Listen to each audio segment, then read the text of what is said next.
Assalamualaikum warahmatullahi wabarakatuh. Innal hamdalillah nahmaduhu wa nasta'inuhu wa nastaghfiruh wa na'udzu billahi min shururi anfusina min sayyiati a'malina may yahdihillahu fala mudilla lahu wa may yudlil fala hadiya lahu wa asyhadu an la ilaha illallah wahdahu la syarika lahu wa asyhadu anna Muhammadan 'abduhu wa rasuluh.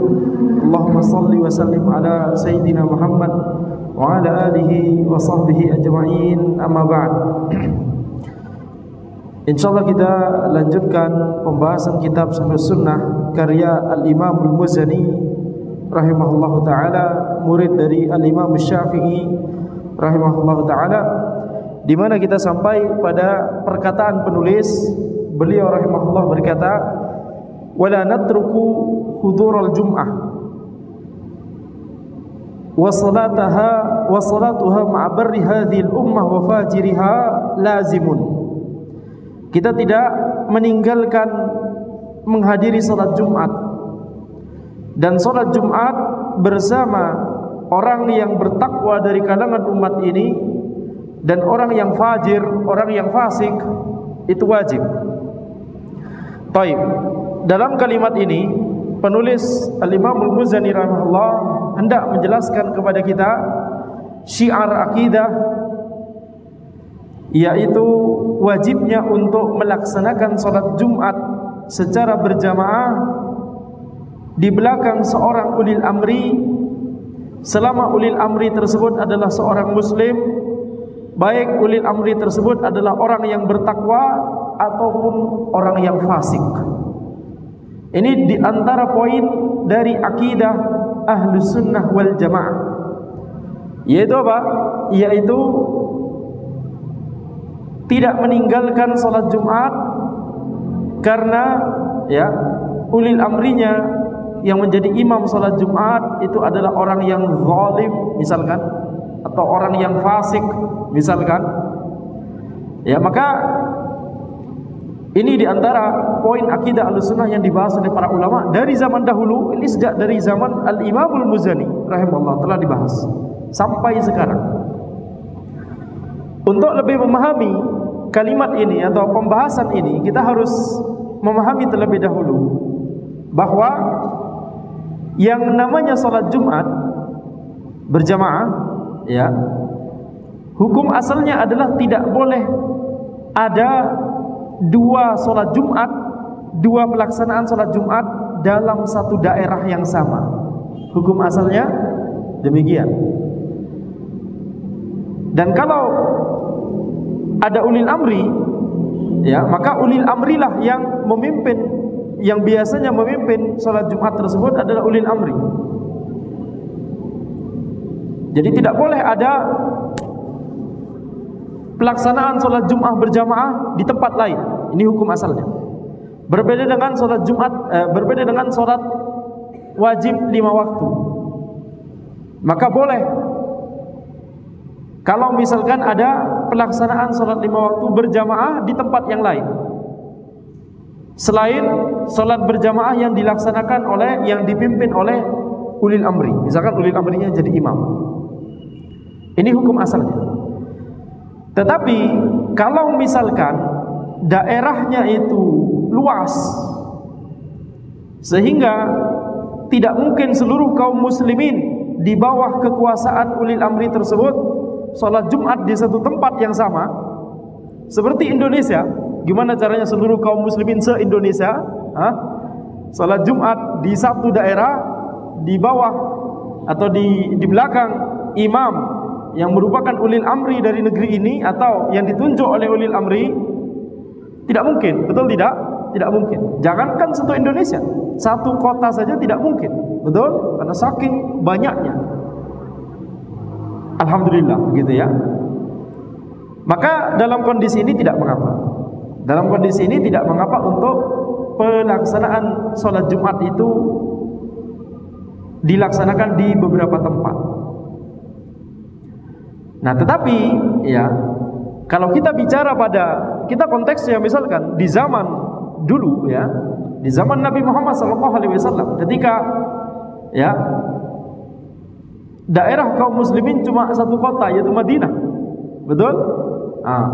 Tidak boleh ada pelaksanaan sholat Jumat lain selain yang diimami oleh Nabi Muhammad SAW di Masjid Nabawi.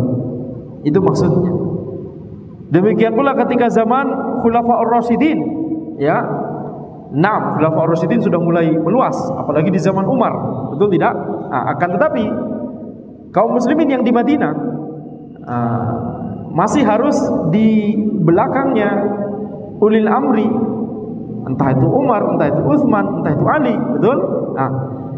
Ketika kemudian muncul Khawarij, orang-orang yang memberontak kepada Utsman, orang-orang yang memberontak kepada Ali, mereka di Madinah, akan tapi mereka tidak mau sholat Jumat di belakang Utsman, di belakang Ali. Itu maksudnya.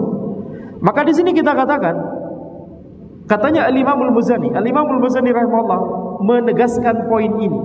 Tidak boleh bagi kita untuk meninggalkan sholat Jumat berjamaah di belakang seorang ulil amri, yakni ulil amrinya jadi imam, walaupun ulil amri tersebut adalah orang fasik. Selama dia masih muslim, tetap wajib bagi kita untuk hadir salat Jumat di belakang ulil amri tersebut dalam rangka persatuan kaum muslimin. Ya. Apalagi kalau ulil amrinya adalah orang yang saleh, bertakwa. Seperti Utsman, seperti Ali. Antum ingin ulil amri seperti apa lagi?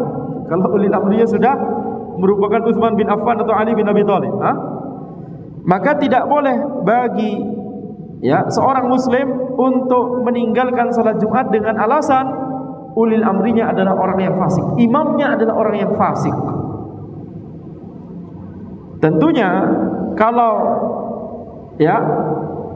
seseorang memiliki kewenangan untuk menunjuk sebagai imam, seperti ulil amri misalkan, dia tidak mau untuk memimpin sholat langsung, tapi dia menunjuk orang yang menjadi imam di suatu masjid atau di masjid tersebut, harus dipilih yang bertakwa, harus yang dipilih yang soleh.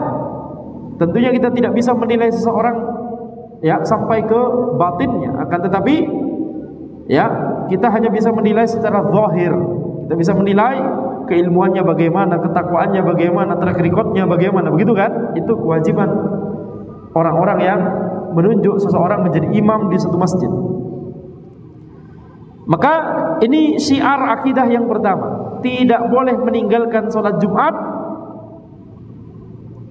di belakang ulil amri, baik ulil amri tersebut orang yang bertakwa ataupun orang yang fasik. Tapi bagaimana dengan sholat 5 waktu? Di sini sama saja hukumnya. Akan tetapi mengapa para ulama, di antara contohnya adalah Al-Imam Al-Muzani rahimahullah di sini, mengapa beliau menyebutkan cuma sholat Jumat? Padahal sebenarnya hukum ini berlaku juga untuk sholat berjamaah yang lain, sholat 5 waktu, sholat Aid, sholat gerhana, sholat istisqa, semuanya. Maka sebenarnya ini berlaku untuk sholat berjamaah yang lain, akan tetapi dikhususkan sholat Jumat penyebutannya di sini karena alasan tadi. Kalau sholat 5 waktu boleh untuk di beberapa tempat.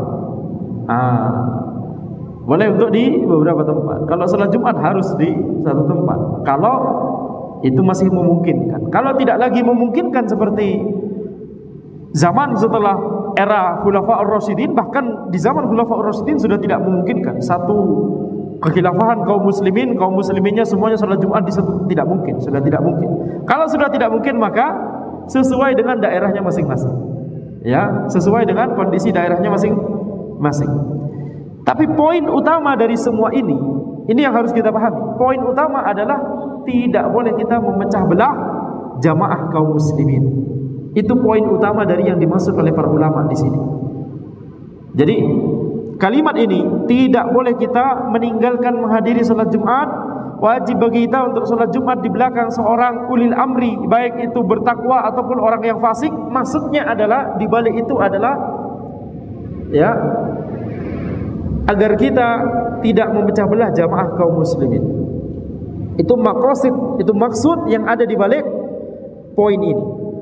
Sehingga setiap perkara-perkara lain, walaupun tidak disebutkan secara letterlek, akan tetapi itu bisa membahayakan jamaah kaum muslimin, maka ini ya tidak disyariatkan. Bahkan ini harusnya dilarang. Betul? Berbeda dengan dakwah. Dakwah menjelaskan al-haq, menjelaskan kebenaran. Walaupun misalkan sebagian orang menjadi tidak suka begitu ya, ketika kebenaran dijelaskan, ya ini wajib, tidak boleh, tidak harus dilaksanakan, ya. Jadi itu bukan bentuk memecah belah jamaah kaum muslimin. Menjelaskan al-haq, menjelaskan kebenaran itu bukan bentuk memecah belah jamaah kaum muslimin. Justru yang memperkenalkan kesalahan itu pertama kali, yang memperkenalkan penyimpangan itu pertama kali, itulah yang memecah belah jamaah kaum muslimin. Jangan terbalik. Baik, jangan terbalik. Maka minal bid'ati bari'an. Di sini penulis kemudian kita lihat Al-Imamul Muzani. Anda tekankan sekali lagi, yang berbicara ini adalah Al-Imamul Muzani rahimahullahu taala. yakni tidak boleh kita meninggalkan sholat Jumat berjamaah di belakang seorang ulil amri, baik orang tersebut bertakwa ataupun orang tersebut fasik, selama dia berlepas diri dari bid'ah. Pertama dari perkataan Al-Imamul Muzani rahimahullah di sini yang kita bisa ambil pelajarannya adalah dari sejak zaman dahulu para ulama itu telah memperingatkan kita dari yang namanya bid'ah. Betul? Jadi jangan alergi dengan kata bid'ah. Maksudnya jangan alergi dengan orang yang melarang dari kebid'ahan. Ini sudah dipraktekkan dari ulama zaman dahulu. Betul? Jadi kita harus introspeksi. Kalau kita misalkan merasa alergi, ada orang yang menjelaskan tentang bid'ah, tentang syirik, ini kita harus introspeksi. Ada apa dengan kita? Kenapa kita tidak suka? Ini contohnya Al-Imamul Muzani rahimahullah, beliau di kitab beliau sendiri berkata, ya, selama ulil amri tersebut jauh dari kebid'ahan. Yang dimaksud bid'ah di sini maksudnya adalah bid'ah yang mengkafirkan. Ya. Bid'ah yang berupa penyimpangan yang membuat pelakunya kufur, keluar dari Islam. Karena bid'ah itu banyak. Bid'ah itu ya bertingkat-tingkat. Ada bid'ah yang levelnya paling rendah, ada bid'ah yang besar yang bisa membuat pelakunya keluar dari Islam, berbahaya. Betul? Jadi jangan samakan semua orang yang berbuat kebid'ahan, jangan anggap rata semua sama-sama begitu ya. Bid'ah itu bertingkat-tingkat. Sebagaimana dosa itu juga bertingkat-tingkat, sebagaimana amalan ketaatan itu juga bertingkat-tingkat. Kekufuran itu juga bertingkat-tingkat. Betul? Berbeda antara kekufurannya Abu Jahal dengan orang kafir lain. Ya. Berbeda kekufurannya Fir'aun dengan orang kafir yang lain. Kekufuran itu bertingkat-tingkat. Demikian pula kesyirikan juga bertingkat-tingkat. Demikian pula kebid'ahan juga bertingkat-tingkat. Fa in ittada'a dhalalan fala salata khalfahu. Kalau ulil amri tersebut memiliki penyimpangan yang mengkafirkan, yang membuat pelakunya kufur, jelas-jelas itu sudah kufur, misalkan begitu ya, maka tidak boleh sholat di belakangnya. Kenapa? Karena seseorang yang sholatnya tidak sah untuk dirinya sendiri, karena sudah keluar dari keislaman, maka sholatnya tidak sah juga bagi orang lain. Betul? Baik. Akan tapi di sini perhatikan, jangan kita bermudah-mudahan mencap orang, apalagi ulil amri, sebagai orang yang menyimpang, apalagi kafir, apalagi mengatakan tauhid, pemerintah atau ulil amri tauhid. Tidak boleh kita bermudah-mudahan demikian. Kenapa? Karena itu adalah manhajnya, cara beragamanya Khawarij. Ya, cara beragamanya Khawarij. Maka di sini kita lihat, ya, jadi tidak boleh bagi kita untuk melakukan yakni hal-hal tersebut. Wajib bagi kita untuk mengembalikannya kepada para ulama. Ya, kita mengikuti tuntunan para ulama. Jangan ya terbawa isu baik itu media ataupun macam-macam. Harus selalu dalam bimbingan para ulama. Wal jihadu ma'a kulli imamin adlin aw ja'irin wal hajju. Wal jihadu ma'a kulli imamin adlin aw ja'irin. Ya, demikian pula wajib bagi kita untuk berjihad bersama setiap imam, setiap ulil amri, baik ulil amri tersebut adalah ulil amri yang adil ataupun yang zalim. Demikian pula berhaji bersama ulil amri, baik ulil amri tersebut adalah ulil amri yang adil, yang bertakwa, yang baik, ataupun yang zalim. Taib, apa maksudnya di sini? Kita lihat. Pertama kita bahas masalah jihad. Jihad itu adalah sebuah ibadah. Taib. Dan setiap amalan ibadah ini telah Anda jelaskan berkali-kali ya, akan tapi kita perlu menjelaskan terus-menerus supaya ya yang sudah mendengarkannya sekalian murojaah, yang belum pernah mendengarkannya alhamdulillah dapat mendapatkan faedah. Maka jihad itu adalah sebuah amalan ibadah, dan setiap amalan ibadah itu memiliki syarat-syarat. Betul tidak? Syarat supaya amalan ibadah tersebut sah, diterima oleh Allah Subhanahu wa ta'ala. Misalkan salat. Salat adalah amalan ibadah. Supaya salat kita sah, maka harus kita melakukan syarat-syarat sahnya. Di antara syarat sah salat apa? Berwudu. Di antara syarat sah salat masuknya waktu salat tersebut. Betul? Sekarang bayangkan ada seseorang yang melakukan salat maghrib secara khusyuk, sudah berwudu, hadap kiblat, menutup aurat, tetapi salah satu syarat tidak dipenuhi, yaitu apa? Melakukan salat maghrib jam 4 sore. Kira-kira salat maghribnya sah atau tidak? Ini bukan mengkodok salat maghrib kemarin, bukan ya. Tapi salat maghrib hari ini dilaksanakan kira-kira 2 jam sebelumnya, sebelum masuk waktu maghrib. Kira-kira salat maghribnya sah atau tidak? Tidak. Walaupun salatnya dilaksanakan secara khusyuk, menghadap kiblat, bacaannya Masya Allah mumtaz, surat yang dibaca Al-Baqarah sama Ali Imran. Misalkan, apakah amalan ibadah salat maghribnya ini diterima oleh Allah Subhanahu wa ta'ala? Tidak akan diterima oleh Allah Subhanahu wa ta'ala. Demikian pula jihad. Kalau seseorang melakukan amalan jihad tetapi tidak memenuhi syarat-syarat jihad yang syar'i, maka amalannya tersebut tidak terhitung jihad di sisi Allah Subhanahu wa ta'ala. Tidak dianggap jihad syar'i. Ya, kalau mati di medan tersebut, maka bukan mati syahid yang dia dapat, akan tapi mati sangit. Berbahaya. Sehingga tidak boleh bagi para pemuda, khususnya mahasiswa, untuk tertipu dengan orang-orang yang mengajak, memprovokasi, yang mengatakan, wah ini kita harus jihad, padahal syarat jihad tidak terpenuhi. Ini adalah kejahilan, ini adalah kebodohan, ya. Oleh karena itu wajib bagi kita untuk menuntut ilmu agama terlebih dahulu sebelum bertindak. Babu al-qaul, babu al-ilm qabla al-qauli wal amal. Ilmu sebelum berkata dan beramal. Itu kata Al-Imam Al-Bukhari rahimahullah di kitab sahih beliau. Taib. Jadi jihad, kalau memang itu adalah jihad syar'i, salah satu syarat dari jihad syar'i adalah bersama ulil amri. Diperintah oleh ulil amri. Bukan melawan ulil amri, bukan. Akan tapi bersama dengan ulil amri. Maka wajib, kalau misalkan ulil amrinya itu memerintahkan orang-orang di negeri tersebut untuk berjihad, musuh datang.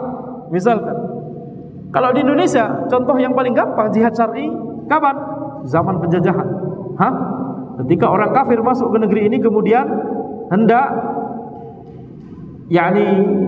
menjajah, maka kalau mbah-mbah kita dulu, buyut-buyut kita dulu meniatkan untuk jihad syar'i, semoga mereka mendapatkan pahala ibadah jihad syar'i tersebut, dan semoga yang gugur di antara mereka semoga mendapatkan keutamaan mati syahid, derajat syahid di sisi Allah Subhanahu wa ta'ala. Taib. Jadi walaupun ulil amrinya itu adalah ulil amri yang adil, yang baik, yang bertakwa, yang soleh, ataupun ulil amrinya adalah orang fasik, tapi ketika memerintahkan untuk berjihad, dan jihadnya benar memang jihad syar'i, maka harus berangkat. Demikian pula ibadah haji. Ibadah haji bersama ulil amri, baik ulil amrinya adalah orang yang adil, yang bagus, yang baik, ataupun orang ulil amrinya tersebut adalah orang yang zalim, orang yang fasik, maka tetap disyaratkan berhaji dengannya. Yani kalau di zaman dahulu ulil amrinya, pemerintahnya atau pemimpinnya, imamnya begitu, khalifahnya misalkan, itu ya berhaji. Kemudian orang-orang berhaji bersama ulil amri tersebut. Nah, hajinya ini sah. Ya. Walaupun ulil amrinya adalah orang yang fasik. Ini syiar yang pertama yang kita perlu bahas di malam ini, ya. Ini dibahas oleh Al-Imam Al-Muzani rahimahullah di kitab beliau. Berarti apa? Inti syiar akidah yang kita baru saja bahas, intinya adalah jangan kita memecah belah persatuan kaum muslimin. Janganlah kita memecah belah jamaah kaum muslimin. Dan satu catatan penting, menjelaskan al-haq, menjelaskan kebenaran, itu bukan memecah belah persatuan kaum muslimin, akan tapi justru itu mengembalikan persatuan kaum muslimin di atas Al-Quran dan As-Sunnah. Bukankah yang dimaksud dengan persatuan kaum muslimin maksudnya adalah persatuan di atas al-haq? Betul tidak? Persatuan di atas Al-Quran dan As-Sunnah, betul? Na'am.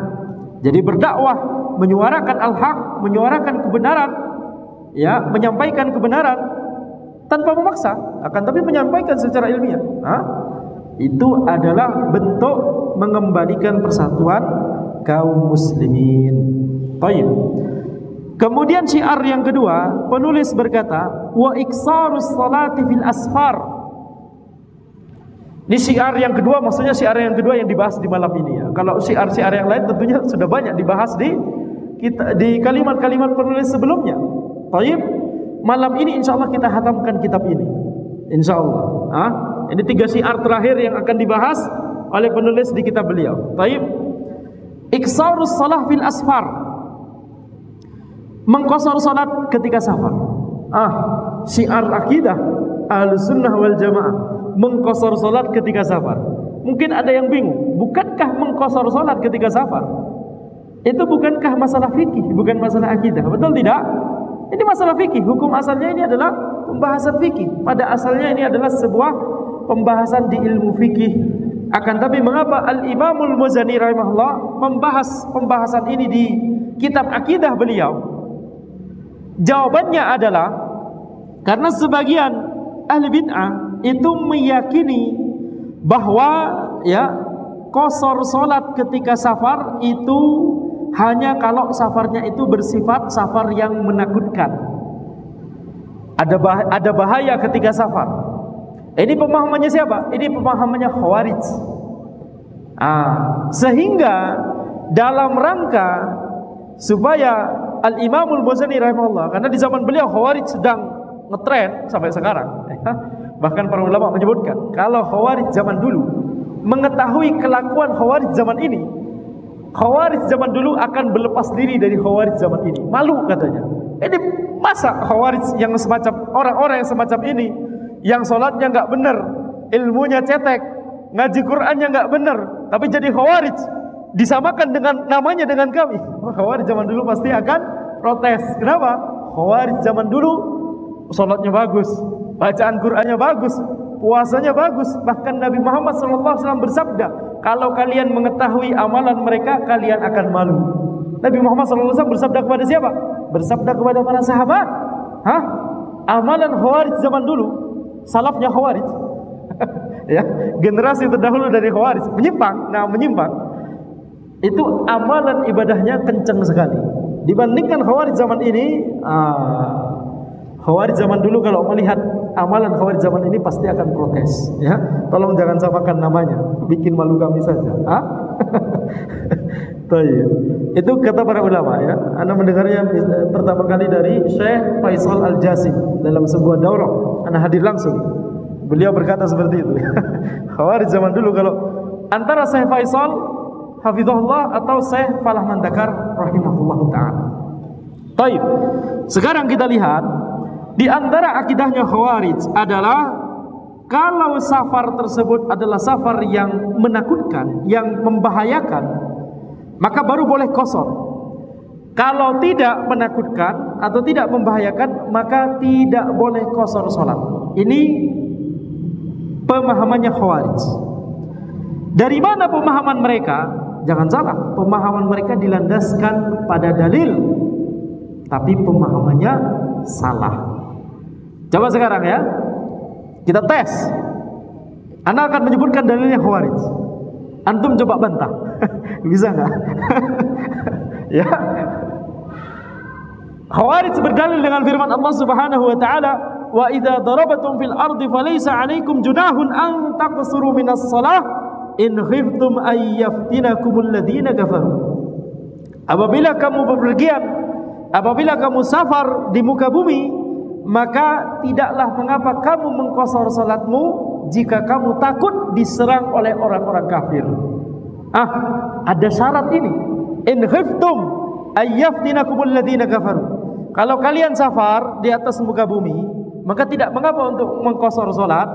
Zuhur jadi 2 rakaat, asar jadi 2 rakaat, isya jadi 2 rakaat. In khiftum ayyaftinakumul ladzina kafaru. Kalau kalian itu takut akan disakiti oleh orang-orang kafir. Nah, ini berarti apa? Kalau safarnya dalam kondisi takut, dalam kondisi ada mara bahaya, dalam kondisi tidak aman, maka baru boleh mengqasar salat menurut ayat ini. Kalau tidak, maka tidak. Betul tidak? Betul tidak? Jangan ganggu-ganggu, ini pemahamannya Khawarij. Itu yang zahir dari ayat ini, betul? Zahir dari ayat ini demikian. Dari sini kita memiliki pelajaran bahwa orang yang menyimpang, mereka juga bisa melempar dalil. Kalau bahasa Maduranya ngocol dalil, melempar dalil, ya, ini dilempar kayak alqo, bahasa Arabnya alqo. Jadi bahasa Madura dari bahasa Arab. Yulkil ayat atau yulkil hadis, melemparkan ayat atau melemparkan hadis. Orang yang menyimpang juga ditopang oleh dalil, akan tetapi itulah mengapa, ya, akan tapi pemahamannya salah. Itulah mengapa kita katakan sekedar berdalil dengan Al-Quran, sekedar berdalil dengan As-Sunnah itu tidak cukup. Harus berdalil dengan Al-Quran dan As-Sunnah dipahami menurut pemahaman generasi terdahulu. Para sahabat, para tabi'in, para tabi'in. Betul? Ini kalau kita melihat kepada tarikh yang memahami dari ayat ini dengan pemahaman demikian cuma Khawarij. Para sahabat, para tabi'in, para tabi'in, para imam mazhab tidak demikian. Betul? Sehingga kita katakan, ya, tidak boleh hanya sekedar melihat zahirnya, ada dalilnya Al-Quran, As-Sunnah, kemudian kita telan mentah-mentah. Tidak boleh. Harus kita cek apakah pemahaman tersebut sesuai dengan pemahaman generasi terdahulu atau tidak, sesuai dengan pemahaman salafus saleh, generasi terdahulu yang saleh atau tidak. Generasi terdahulu yang saleh maksudnya apa? Para sahabat, para tabi'in, para tabi'in. Kenapa? Karena Al-Quran dan As-Sunnah bukankah di zaman ini, bukankah kalimat-kalimat, betul? Kalimat itu bisa dipahami berdasarkan orang yang menyampaikannya, betul? Nah, pemahaman ini kalau dipelintir bisa salah. Harus kita kembalikan kepada pemahaman generasi terdahulu. Baik, bagaimana pemahaman yang benar dari ayat tersebut? Bagaimana para sahabat, para tabi'in, para tabi'in memahami ayat tersebut? Jawabannya adalah kita bisa mengetahui pemahaman mereka tentunya dari mana? Dari kitab-kitab tafsir, dari kitab-kitab hadis, dari kitab-kitab fikih, dari penjelasan para ulama. Para ulama menjelaskan bahwa, ya, kalau kita lihat dalil-dalil yang lain, tidak boleh hanya berbekal pada satu dalil. Yang ini cuma berbekal pada ayat ini saja, tidak boleh. Harus kita melihat dalil yang lain. Ini diantara prinsip Ahlussunnah wal Jamaah. Apa? Melihat seluruh dalil baru kemudian menyimpulkan. Tidak boleh melihat satu dalil atau sebagian dalil saja kemudian langsung menyimpulkan. Tidak boleh. Itulah mengapa menuntut ilmu syar'i harus dari para ulama yang ilmunya mutqin, para asatidzah yang ilmunya mutqin. Kenapa? Karena, ya, ketika ilmunya mutqin, kita bisa lebih yakin bahwa ini sudah berdasarkan hasil telaah, ya, dari seluruh dalil. Betul? Ini sudah berdasarkan hasil telaah sehingga menunjukkan pemahaman generasi terdahulu. Memang sesuai dengan pemahaman generasi terdahulu. Tidak boleh sembarangan menuntut ilmu dari seluruh orang. Harus kita ambil ilmu hanya dari orang-orang yang ilmunya terpercaya. Secara ilmiah kita bisa mengukur seberapa ilmiah ilmu dari orang tersebut. Harusnya kita bisa sembari meminta pertolongan dari Allah Subhanahu wa taala. Baik. Kalau kita lihat hadis-hadis yang lain, misalkan perkataan Ibnu Umar radhiyallahu anhuma.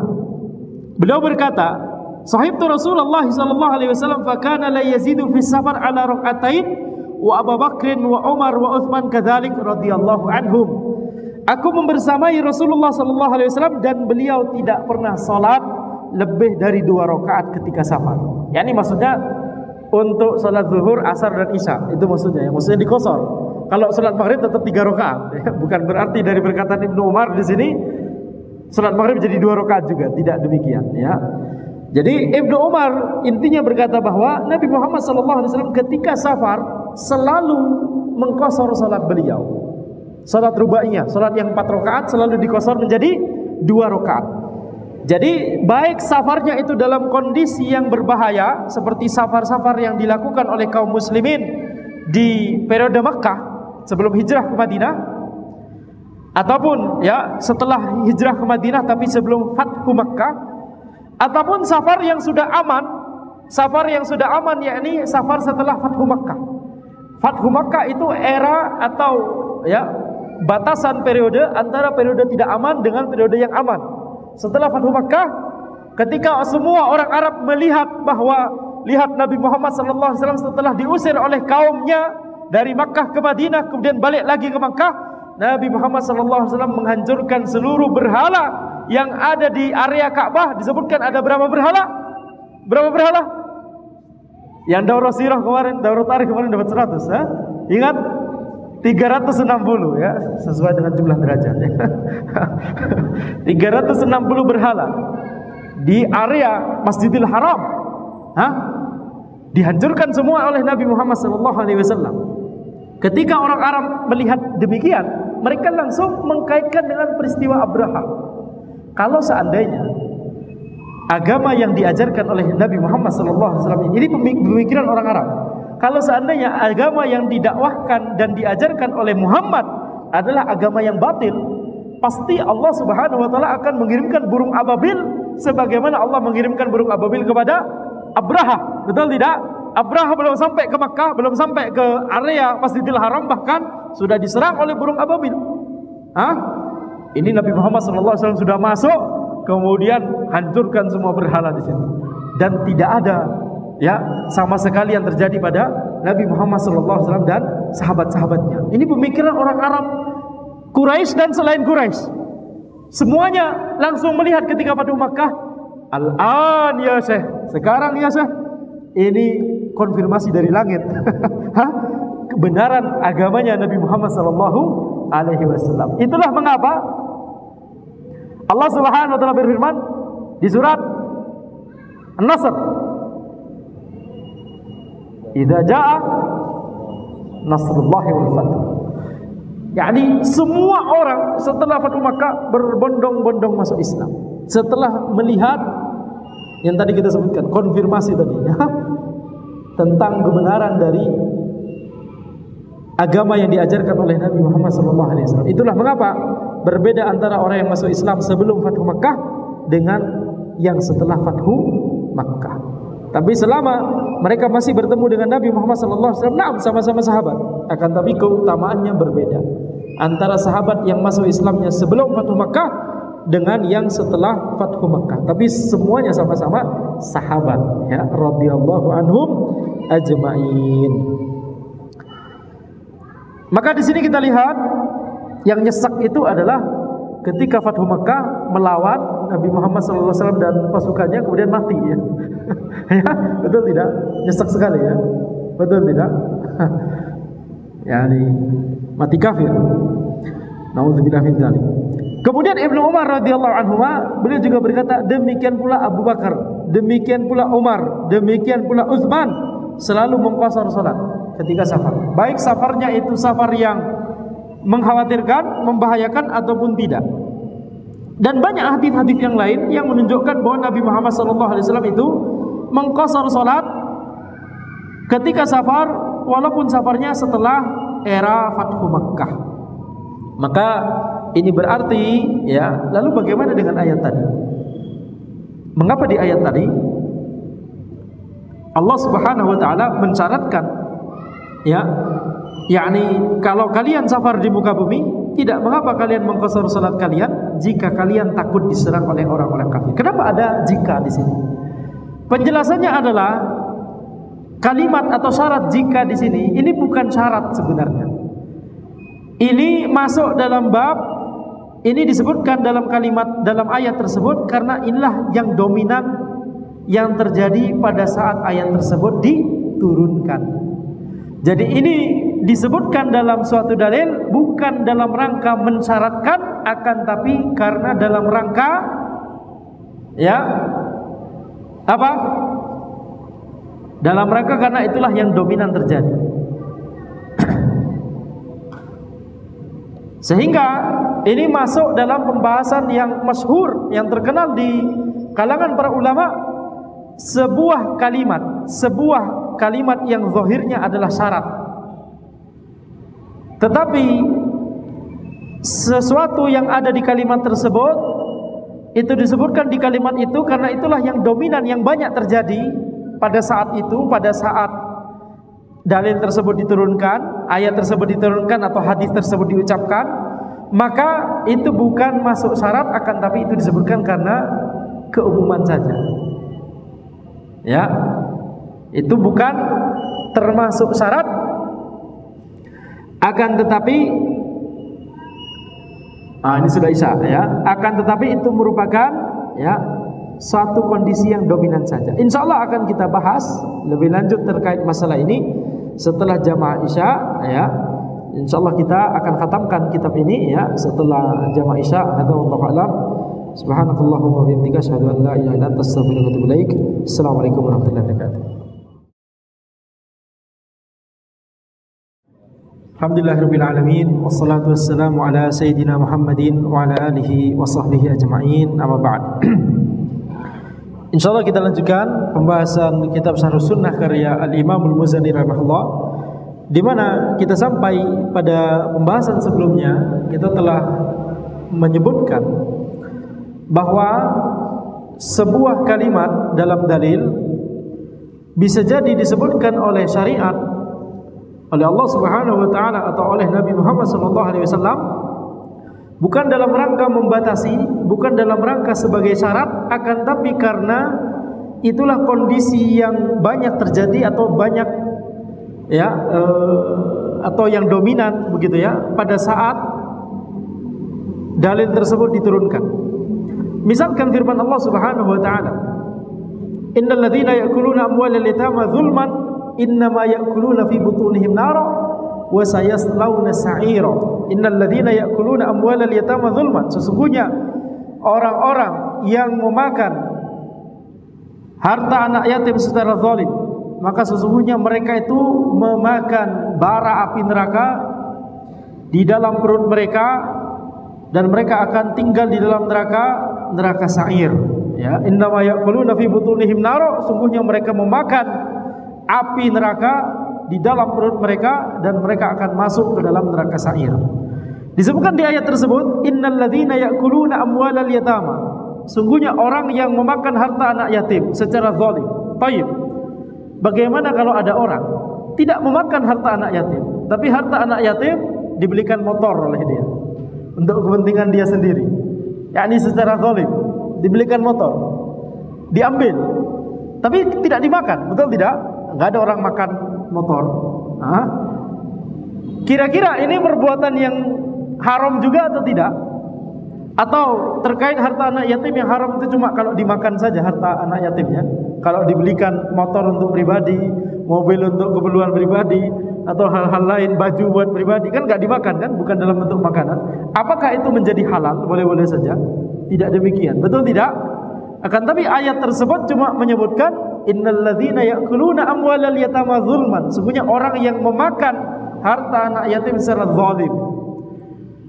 Ini tidak kita simpulkan kemudian yang haram terkait harta anak zalim cuma kalau dimakan saja.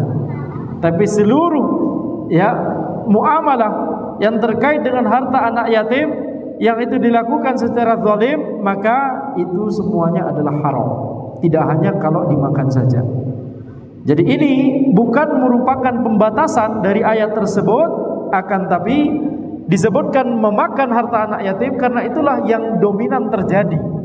Minimal pada saat dalil tersebut, ayat tersebut diturunkan. Dan insya Allah itu sampai sekarang yang dominan terjadi adalah digunakan untuk yakni dimakan harta anak yatim. Baik. Jadi itulah penjelasan mengapa ayat tadi tidak boleh kita pahami ya sekedar dengan kalimat zahirnya, akan tapi harus kita pahami dengan ya memahami dalil-dalil yang lain juga. Sekali lagi kita tekankan, ini menunjukkan bahwa pentingnya bagi kita untuk tidak yakni menimba ilmu dari sembarang orang. Tidak semua orang yang mengeluarkan ayat atau hadis kemudian itu sudah merupakan kebenaran, begitu ya. Tidak boleh. Harus kita cek apakah pemahaman terhadap ayat atau hadis tersebut sesuai dengan pemahaman generasi terdahulu atau tidak. Taib. Kemudian penulis berkata, masih pada syiar yang kedua, wat takhyiru fihi bainas siyami wal iftari fil asfar, in sya'a shama wa in sya'a aftar.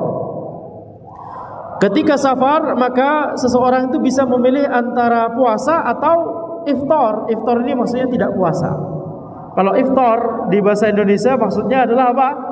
Buka puasa, gitu ya. Takjil bahasa Indonesia maknanya apa? Takjil itu buka puasa juga ya. Makanannya. Padahal takjil itu maksudnya adalah mengawalkan berbuka puasa. Yani ketika waktu maghrib masuk langsung, bukan mengawalkan yakni masih jam 12 siang kita harus mengawal. Itu bukan ya maksudnya. Baik. Maka di sini kita lihat Al-Imamul Muzani rahimahullah juga menyebutkan masalah ini. Ini terkait masalah safar juga, dan beliau menyebutkan ahlu sunnah itu meyakini bahwa ketika safar seseorang itu bisa atau seseorang itu mendapatkan uzur. Dia bisa puasa atau dia bisa tidak puasa. Para ulama nanti memperinci. Kalau misalkan safarnya itu ringan dan tidak ada kesulitan sama sekali baginya untuk berpuasa, maka boleh baginya berpuasa, tapi tetap boleh baginya untuk tidak berpuasa. Tapi lebih afdol bagi dia berpuasa kalau tidak berpengaruh sama sekali safarnya tersebut, karena saking ringannya tidak membuat dia susah payah. Tapi kalau safarnya tersebut membuat susah payah, yakni menjadi berat begitu kalau berpuasa, maka lebih afdol tidak berpuasa. Kalau safarnya itu membuatnya kemudian sakit dan ada madorot, ya, apalagi nyawa taruhannya misalkan begitu ya, kalau tetap memaksakan puasa, maka wajib untuk tidak berpuasa. Haram justru untuk berpuasa. Nah, itu adalah pelajaran fikih sebenarnya. Akan tapi lagi-lagi Al-Imamul Muzani rahimahullah sebutkan hal ini dalam kitab akidah beliau ini karena ya adanya sebagian orang yang menyimpang yang memiliki keyakinan yang berbeda dengan yang disebutkan di situ. Baik. Kemudian penulis berkata, hadhihi maqalatun wa af'alun istama 'alaiha al-madun al-awwalun min a'immatil huda. Inilah perkataan dan perbuatan yang al-madun al-awwalun, para ulama yang telah berlalu, para ulama generasi awal dari kalangan a'immatul huda, dari kalangan imam-imam yang mengajarkan petunjuk dari syariat ini, mereka semua bersepakat atas perkataan dan perbuatan yang telah kutuliskan ini. Itu kata Al-Imamul Muzani rahimahullahu taala. Ya, wa bi taufiqillahi i'tasama biha at-tabi'un qudwatan wa ridha. Dan atas taufik dari Allah, atas pertolongan dari Allah Subhanahu wa taala, maka at-tabi'un, para generasi tabi'in dan setelahnya yang mengikuti generasi awal ini maksudnya para sahabat. Al-madun al-awwalun itu maksudnya adalah para sahabat. Kemudian para tabi'in setelahnya mereka ya i'tasama biha. Mereka berpegang teguh pada ya setiap poin-poin akidah yang disebutkan di kitab ini, ya qudwatan wa ridha. Mereka berpegang teguh pada poin-poin akidah ini dalam rangka meneladani para sahabat dan dalam rangka meridhoi apa-apa yang telah diajarkan oleh para sahabat kepada mereka, yakni para tabi'in. Tabi'in itu kan muridnya para sahabat. Wajanabut takallufa fima kufu. Maka mereka, para sahabat, para tabi'in dan generasi setelahnya, mereka itu menjauhi takalluf pada hal-hal yang telah dicukupkan kepada mereka, yakni tidak membahas, tidak yakni menyusahkan diri membahas lebih dari apa yang telah dibahas oleh para sahabat. Ya. Jadi kalau mereka para sahabat sudah menyebutkan inilah akidah Ahlussunnah, maka sami'na wa ta'na, selesai. Jadi tidak takalluf dalam sesuatu yang itu sudah dicukupi. Kenapa dicukupi? Yakni para sahabat sudah cukup dengan akidah tersebut, itulah yang membuat mereka diridhoi oleh Allah. Khalas, kita cukupkan dengan itu. Ya, kalau mau kita menyusahkan diri kita, maksudnya mau kita menelaah lebih jauh dari apa yang dari sesuatu yang tidak dipikirkan oleh para sahabat kita mikirin, itu lakukan di ilmu dunia. Itu tempatnya di ilmu dunia. Jangan di ilmu dunia cetek, tapi ke dalam masalah akidah kreativitasnya kebablasan. Jangan dalam masalah ilmu dunia risetnya memalukan, tapi dalam ilmu agama ya bid'ahnya kenceng. Kalau mau berbuat bid'ah maka di ilmu dunia saja, betul tidak? Inovasi maksudnya, bid'ah di sini maksudnya dalam ilmu dunia, betul? Maka di sini kita lihat fasuddidu bi'aunillahi wa wuffiqu. Ya, para sahabat dan para generasi setelahnya, mereka telah diberikan taufik oleh Allah Subhanahu wa taala atas pertolongan Allah. Mereka telah diberikan taufik untuk berada di atas akidah yang lurus tersebut. Lam yarghabu 'anil ittiba'i fayuqassiru. Ini syiar yang ketiga. Lam yarghabu 'anil ittiba'i fayuqassiru. Mereka tidak menjauh dari ittiba kepada Nabi Muhammad sallallahu alaihi wasallam sehingga mereka kemudian menjadi yuqassiru, yakni menjadi orang yang mengalami kekurangan. Harusnya mengikuti tuntunan Nabi Muhammad sallallahu alaihi wasallam, akan tapi tidak total, tidak ya sebagian diambil, sebagian ditinggalkan, begitu ya, tidak kafah. Nah, ini berarti apa? Taksir. Ini berarti meremehkan sunnah Nabi Muhammad sallallahu alaihi wasallam. Walam yujawizuhu tazayyudan fayatadu. Mereka juga tidak melampaui sunnah Nabi Muhammad sallallahu alaihi wasallam sehingga mereka kelebihan, sehingga mereka melampaui batas, jadi hulu. Fanahnu billahi wathiqun wa alaihi mutawakkilun wa ilaihi fittiba'i atharihim raghibun. Maka kami itu ya wathiquna billah, yakni menyandarkan diri kepada Allah Subhanahu wa taala, menyerahkan seluruh urusan kepada Allah Subhanahu wa taala. Oleh karena itu penulis kemudian melanjutkan wa alaihi mutawakkilun. Kami hanya berserah diri kepadanya, kepada Allah Subhanahu wa taala, hanya bertawakal kepada Allah Subhanahu wa taala. Wa ilaihi fittiba'i atharihim raghibun. Dan kami raghibuna ilaihi, yakni mengharap ridha dan pahala dari Allah Subhanahu wa taala ketika kami ittiba'i atharihim, ketika kami mengikuti jejak para generasi terdahulu dari kalangan sahabat, tabi'in, tabi'in dan setelahnya. Ini syiar yang ketiga. Tidak tafrid dan tidak ifrat. Tafrid meremehkan, ifrat berlebih-lebihan. Tafrid meremehkan sehingga kurang, sebagian sunnah Nabi diamalkan, sebagian yang lain ditolak. Kemudian ifrat berlebih-lebihan, yakni hulu, berlebih-lebihan, nambah-nambahi sesuatu yang tidak disyariatkan tapi kemudian ditambah-tambahi sendiri, yakni jadi bid'ah. Jadi Ahlus Sunnah tidak tafrid dan juga tidak ifrat, tidak jafa dan juga tidak hulu. Jafa itu meremehkan tadi, kurang berarti. Hulu berlebih-lebihan. Tafrid sama dengan jafa, meremehkan jadi kurang. Ifrat berlebih-lebihan atau hulu. Ini syiar yang ketiga. Kemudian setelah menjelaskan ini semua, penulis kemudian menutup dengan, setelah menjelaskan poin-poin akidah, penulis menjelaskan kepada kita semua bahwa seorang Ahlus Sunnah wal Jamaah tidak hanya memiliki perhatian hanya dalam masalah i'tiqad atau akidah saja, tapi i'tiqad atau akidah tersebut harus dibarengi dengan amalan. Penulis berkata, "Fahadha syarhus sunnati taharraitu kashfaha wa awdahtuha." Inilah syarhus sunnah, penjelasan terhadap sunnah Nabi Muhammad sallallahu alaihi wasallam yang aku berusaha untuk menyibaknya sehingga bisa aku jelaskan kepada engkau para pembaca dengan jelas.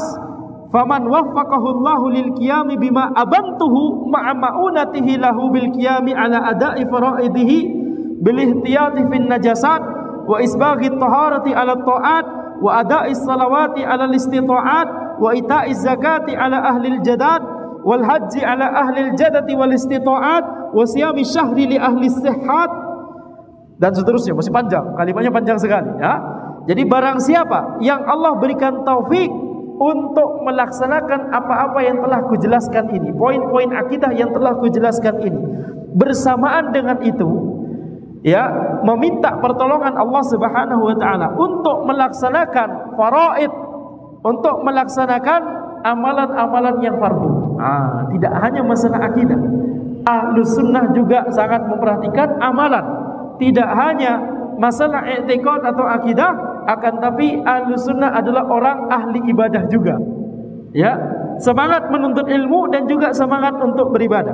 Mengerjakan yang fardu bil ihtiyati fin najasat, yakni dengan menjaga diri dari benda-benda najis, yakni tidak kemudian kita bermudah-mudahan dengan benda najis.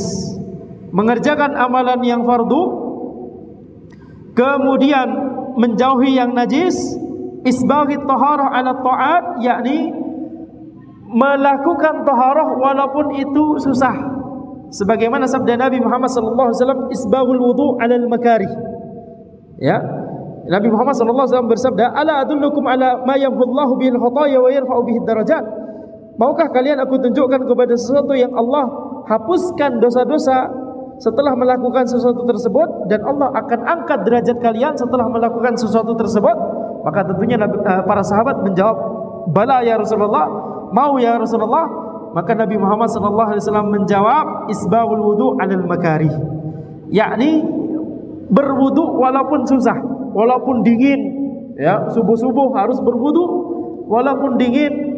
Ya, maka tetap berwudu kalau memang itu tidak menimbulkan madarat. Ya, kalau menimbulkan madarat berwudu kemudian langsung sakit, maka tidak apa-apa tayamum, tidak mengapa tayamum. Tapi kalau misalkan itu masih ya sesuatu yang masih dalam taraf wajar tapi berat begitu ya, karena terlalu dingin tapi wajar, tidak membuat sakit, maka menahan hal tersebut itu termasuk sesuatu yang menggugurkan dosa kita dan mengangkat derajat kita.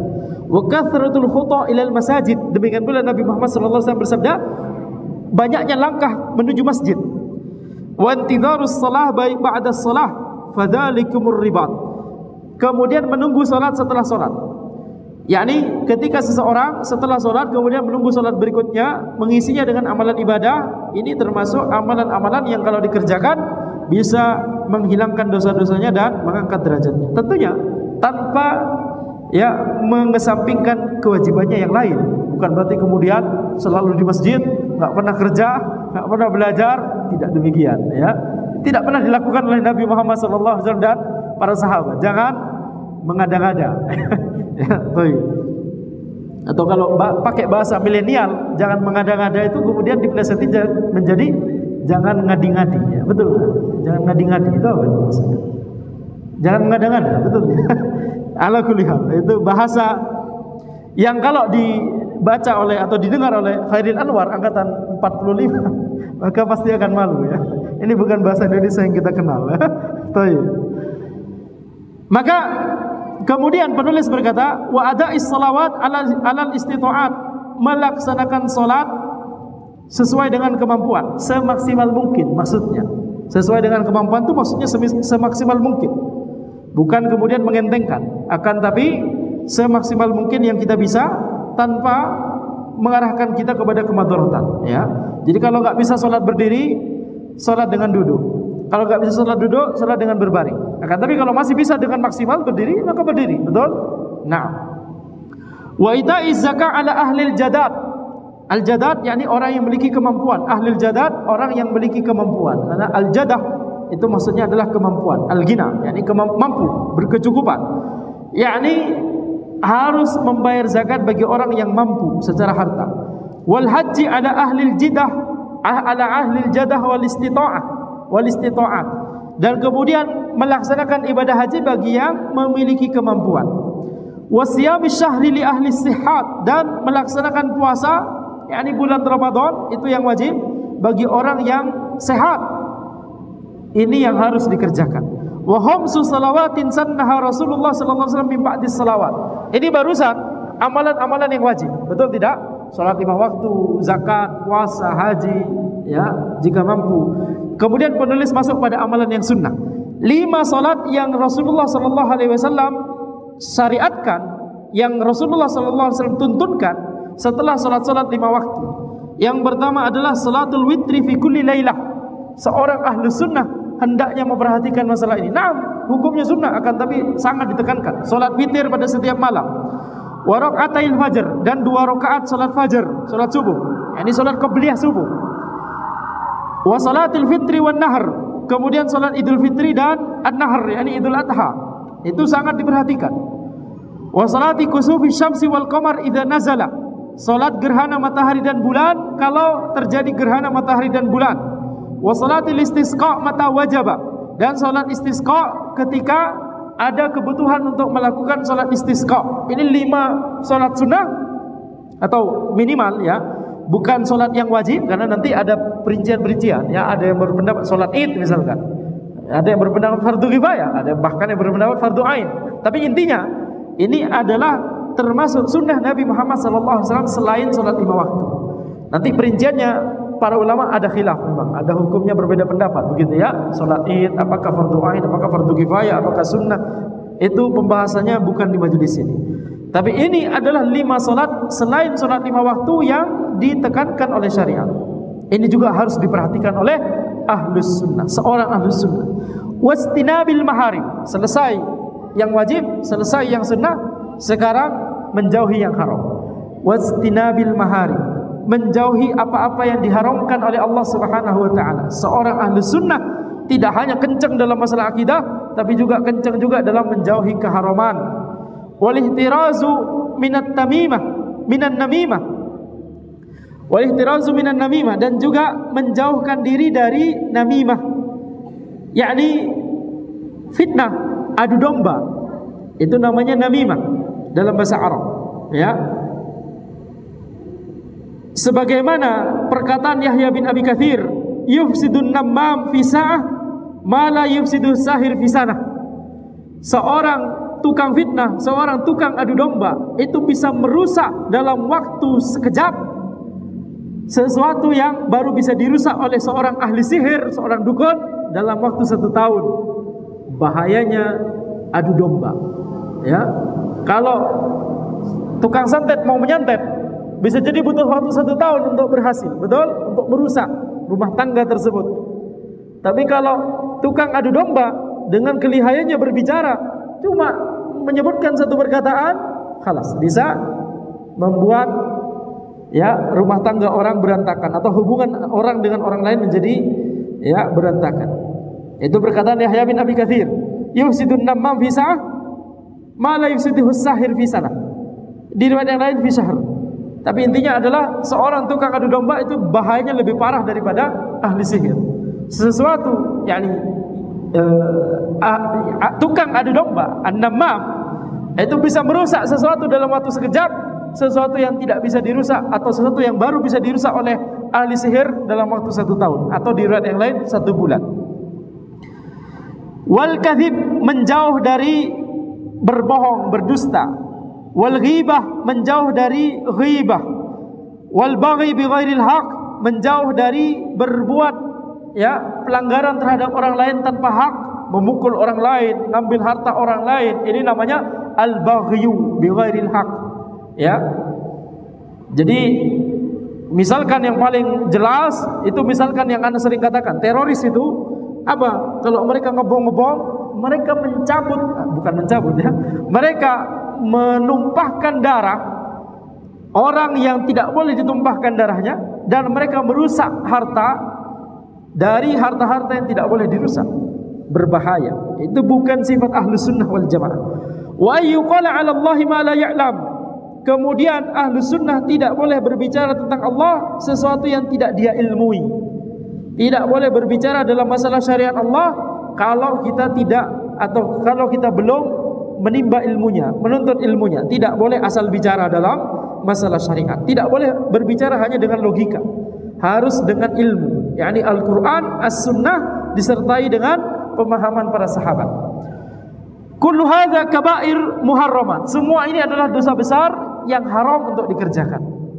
Tapi ini bukan semua dosa besar. Dosa besar itu banyak, puluhan, 70 lebih di kitab Al-Kaba'ir karya Az-Zahabi, bahkan lebih banyak dari itu ya. Jadi ini hanya sedikit sebagian saja dosa-dosa besar yang disebutkan oleh penulis. Apa yang dimaksud dosa besar?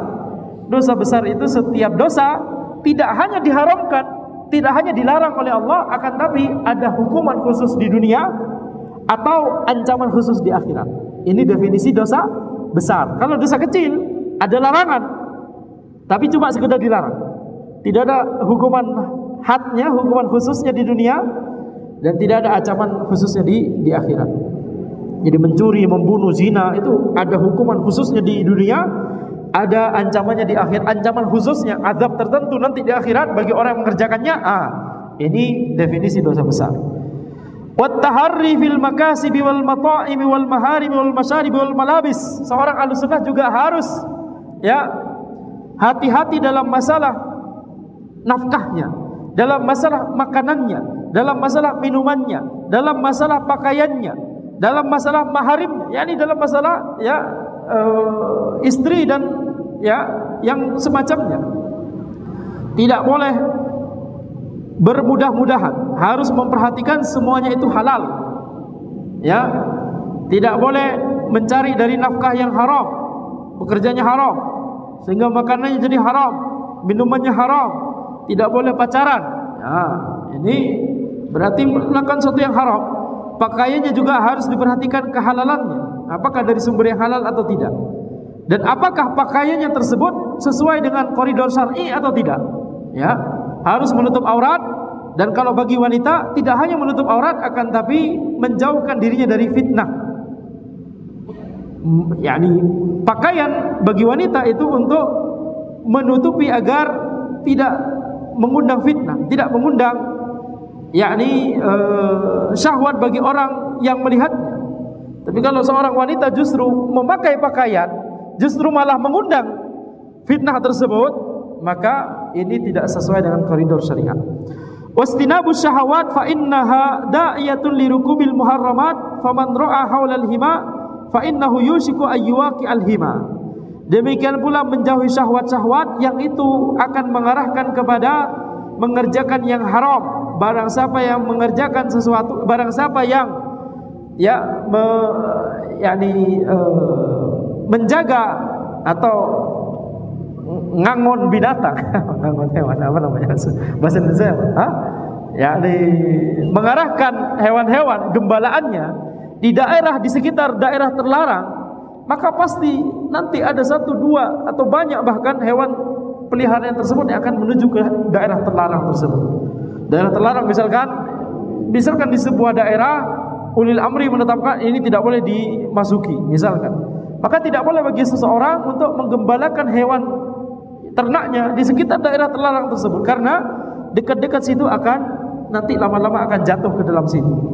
Demikian pula tidak boleh dekat-dekat kepada keharaman, tidak boleh bermudah-mudahan dengan syahwat, karena syahwat itu nanti akan mengarahkan kepada keharaman.